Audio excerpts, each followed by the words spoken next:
Olá, meus irmãos, a paz do Senhor Jesus. Estamos aqui uma vez mais para a nossa leitura diária da Bíblia. E hoje nós estaremos lendo os capítulos 42, 43 e 44 do livro do profeta Ezequiel. Amém? Lembrando que a versão que estamos usando, Almeida Revista Atualizada. O capítulo 42, ele continua aqui na visão do templo. Amém? Então vamos lá. Depois disso, me fez sair ao átrio exterior para o norte e me levou às celas que estavam para a parte do norte, opostas ao edifício na área separada. No edifício que olha para o norte. Do comprimento era 100 côvados, com portas que davam para o norte, e a largura era de 50 côvados, em frente aos 20 côvados, que pertencia ao átrio anterior, de frente ao pavimento que pertencia ao átrio exterior. Havia também uma galeria uma galeria em frente a outra galeria, de 3 andares. Diante das câmaras havia um passeio de 10 côvados de largura, de um lado, do lado de dentro, e 100 de comprimento, e as suas entradas eram para o lado do norte. As câmaras superiores eram mais estreitas, porque as galerias tiravam mais espaço destas do que das de baixo e das do meio do edifício, porque elas eram de 3 andares e não tinham colunas como as colunas dos átrios, por isso os superiores eram mais estreitas do que as de baixo e as do meio. O muro que estava por fora, de frente às câmaras, e o caminho do átrio exterior, diante das câmaras, tinha 50 côvados de comprimento, pois o comprimento das câmaras que estavam no átrio exterior era de 50 côvados, e eis que de frente do templo havia 100 côvados. Da parte de baixo dessas câmaras estava a entrada do lado oriente, quando se entra nelas pelo átrio exterior. Do muro do átrio para o oriente, diante do edifício, na área separada, havia também celas e um passeio, e tinham feição, e com elas olhavam para o norte, e o mesmo comprimento, e a mesma largura, e ainda as mesmas saídas, e o mesmo arranjo, como também eram as suas entradas. Assim eram as celas que olhavam para o sul, no princípio do caminho, a saber, o caminho bem defronte do muro do oriente, para quem eles entra. Então o homem me disse: as câmaras do norte e as câmaras do sul, que estão diante da área separada, são câmaras santas, e os sacerdotes não se achegam ao Senhor e comerão onde se depositarão as coisas santíssimas, isto é, as ofertas de manjares e pelo pecado e pela culpa, porque o lugar é santo. Quando os sacerdotes entrarem, não sairão do santuário para o átrio exterior, mas porão ali as suas vestiduras com que ministraram, porque elas são santas, e usarão outras vestiduras, e assim se aproximarão do lugar destinado ao povo. Acabando ele de medir o templo interior, ele me fez sair pela porta que olha para o oriente, e ele mediu em redor. Mediu o lado oriental com uma cana de medir, 500 canas ao redor. Mediu o lado norte, 500 canas ao redor. Mediu também o lado sul, 500 canas. Voltou-se para o lado ocidental e mediu mais 500 canas. Mediu pelos 4 lados, e havia um muro em redor de 500 canas de comprimento e 500 de largura, para fazer separação entre o santo e o profano. Meus irmãos, no vídeo anterior, onde nós fizemos a leitura dos capítulos 40 e 41, na descrição do vídeo eu coloquei um link lá para os irmãos clicarem e assistirem uma animação, tá? Que talvez lendo assim fica meio... Mas com animação vai fazer os irmãos entender melhor essa parte aqui, da visão que Ezequiel teve do templo, tá? Capítulo 43. Então o homem me levou à porta a porta que olha para o oriente, e eis que no caminho do oriente vinha a glória do Deus de Israel, e a sua voz era como o ruído de muitas águas, e a terra resplandeceu por causa da sua glória. O aspecto da visão que tive era como a visão que eu tivera quando vim destruir a cidade, e eram visões como que eu tive junto ao rio Quebar, e me prostrei com o rosto em terra, e a glória do Senhor entrou no templo pela porta que olha para o oriente, e o Espírito me levantou e me levou ao átrio interior, e eis que a glória do Senhor enchia o templo. Então ouvi uma voz que me foi dirigida do interior do templo, e o homem se pôs em pé junto de mim, e o Senhor me disse: filho do homem, este é o lugar do meu povo, e o lugar da planta dos meus pés, onde habitarei no meio dos filhos de Israel para sempre. Os da casa de Israel não contaminarão mais o meu nome santo, nem eles, nem os seus reis, nem com as suas prostituições e com o cadáver dos seus reis nos seus monumentos, pondo o seu limiar junto ao meu limiar e a sua ombreira junto à minha ombreira, e havendo uma parede entre mim e eles, contaminaram o meu santo nome e as suas abominações que faziam. Por isso eu os consumi na minha ira. Agora lancem eles para longe de mim a sua prostituição e o cadáver dos seus reis, e habitarei no meio deles para sempre. Prosseguindo, tu, pois, filho do homem, mostra à casa de Israel este templo, para que eles se envergonhem das suas iniquidades e meçam o modelo, envergonhando-se eles de tudo quanto praticaram. Fazes também saber da planta desta casa e seu arranjo, e as suas saídas, e as suas entradas, e todas as suas formas, e todos os seus estatutos, e todos os seus dispositivos, e todas as suas leis. Escreve isso na presença, para que eles observem todas as suas instituições e todos os seus estatutos e os cumpram. Esta é a lei do templo, sobre o cimo do monte, todo o seu limite ao redor será santíssimo. Eis que esta é a lei do templo. São essas as medidas do altar: 100 côvados, sendo 100 côvados, sendo côvado comum de 4 dedos, e a base será de 1 côvado, a altura de 1 côvado de largura, e a sua borda como um todo, um contorno com 4 dedos. Esta é a base do altar. Da base, na linha da terra, está fiado no fundo 2 côvados de largura, 1 côvado de fiada pequena até a fiada grande. São 4 côvados, e a largura de 1 côvado, e a lareira de 4 côvados de altura. Da lareira para cima se projetarão 4 chifres, e a lareira terá 12 côvados de comprimento e 12 de largura, e quadradas aos lados. A fiada será 14 côvados, e o comprimento 14 de largura, e os seus 4 lados, a borda ao redor delas, no meio do côvado, e a base ao redor será do altar, que projetará 1 côvado, e os seus degraus olharão para o oriente. Aqui, irmãos, fala do altar de holocausto, né? Que é onde eram oferecidos ali os sacrifícios, né? E esse altar, ele apontava, né, para o sacrifício de Cristo, né? Que no altar do holocausto, vários sacrifícios eram feitos, porém o sacrifício de Cristo foi eterno, né? Prosseguindo aqui, o capítulo 43, né? A consagração do altar. E me disse o Senhor: filho do homem, assim diz o Senhor, são essas as determinações do altar. No dia em que o farão para oferecerem sobre ele o holocausto. Holocausto, irmãos, quer dizer queimar por inteiro, tá?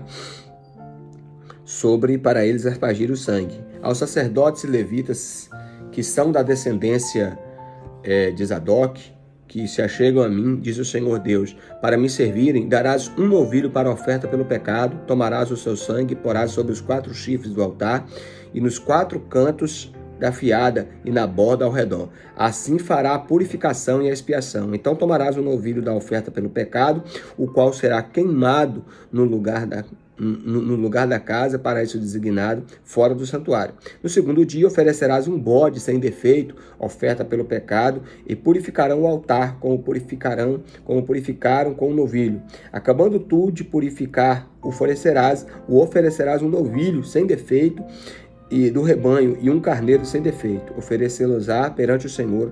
Os sacerdotes deitarão sal sobre eles e oferecerão um holocausto ao Senhor. Durante 7 dias prepararás cada dia um bode para a oferta de pecado, e também prepararão um novilho, né, do rebanho e um carneiro sem defeito. Por 7 dias expiarão o altar e purificarão, e assim o consagrarão. Tendo eles cumprido esses dias, será que ao 8º dia, dali em diante, prepararão os sacerdotes sobre o altar dos vossos holocaustos e vossas ofertas pacíficas, e vos serei propício, diz o Senhor Deus. Aqui é sacrifício no sentido de propício, no sentido de aceitação, né? Por isso que a Bíblia vai dizer lá em 1 João que Jesus, ele é a propiciação, ou seja, o sacrifício dele foi agradável, aprazível a Deus, o Senhor. Aleluia. Agora o capítulo 44. Então o homem me fez voltar para o caminho da porta exterior do santuário, que olha para o oriente, o qual estava fechada, e disse-me o Senhor: esta porta permanecerá fechada, não se abrirá, ninguém entrará por ela, porque o Senhor, o Deus de Israel, entrou por ela, por isso permanecerá fechada. Quanto ao príncipe, ele se assentará ali para ser príncipe, para comer o pão diante do Senhor.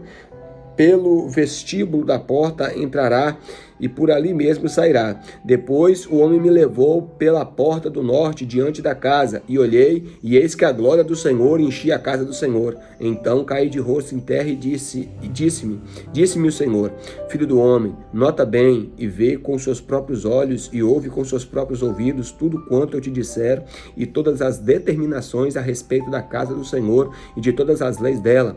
Nota bem quem pode entrar no templo e quem deve ser excluído do santuário. Diz aos rebeldes a casa de Israel: assim diz o Senhor Deus: bastemo-nos de todas as abominações, ó casa de Israel, porquanto introduzistes estrangeiros, incircuncisos de coração, incircuncisos de carne, para entrarem no meu santuário, para profanarem a minha casa. Quando oferecereis o meu pão, a gordura e o sangue, violastes a minha aliança com todas as vossas abominações.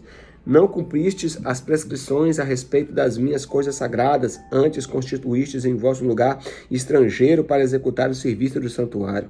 Assim diz o Senhor Deus: nenhum estrangeiro que se encontra no meio dos filhos de Israel, incircunciso de coração ou incircunciso de carne, entrará no meu santuário. Os levitas, porém, que se apartaram para longe de mim, quando Israel andava errado, que andavam transviados, desviados de mim, para irem após outros ídolos, bem levarão sobre si iniquidade. Contudo, eles servirão no meu santuário como guardas nas portas do templo e ministros dele. Eles imolarão o holocausto, o sacrifício para que o povo, e estarão perante este para o servir, porque lhe ministraram diante dos seus ídolos e serviram a casa de Israel de tropeço, de maldade. Por isso, levantando a mão, jurei a respeito deles, diz o Senhor Deus, que eles levarão sobre si as suas iniquidades, não se chegarão a mim para me servirem no sacerdócio, nem chegarão a nenhuma de todas as minhas coisas sagradas, que são santíssimas, mas levarão sobre si a vergonha das suas abominações que cometeram. Contudo,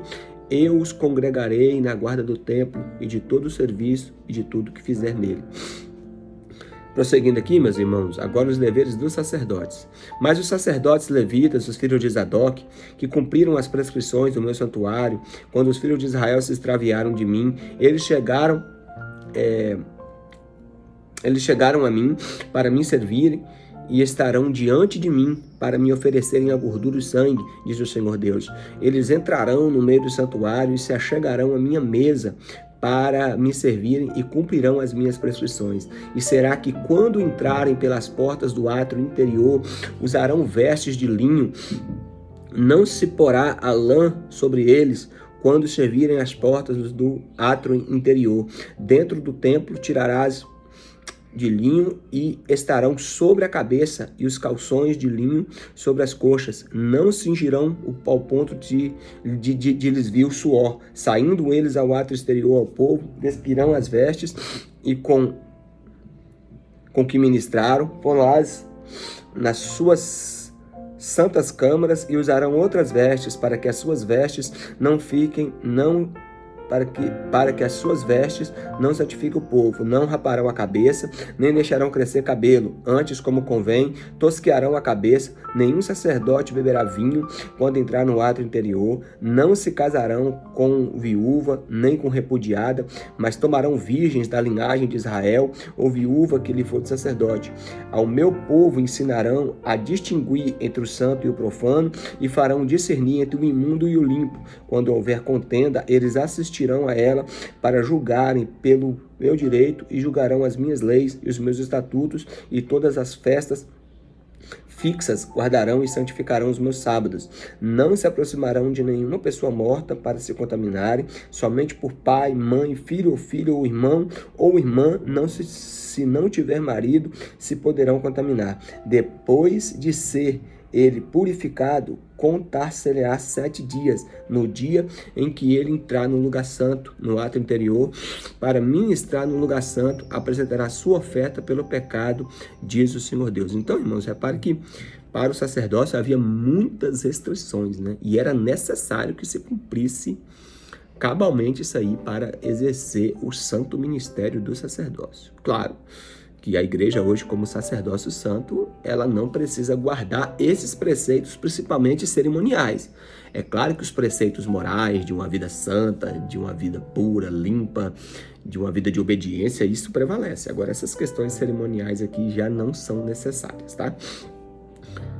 E aqui, para finalizar o capítulo 44, né? Na verdade, irmãos, o capítulo 44, o final do capítulo 44, na verdade, é um prólogo do capítulo 45. Então, nós vamos encerrar aqui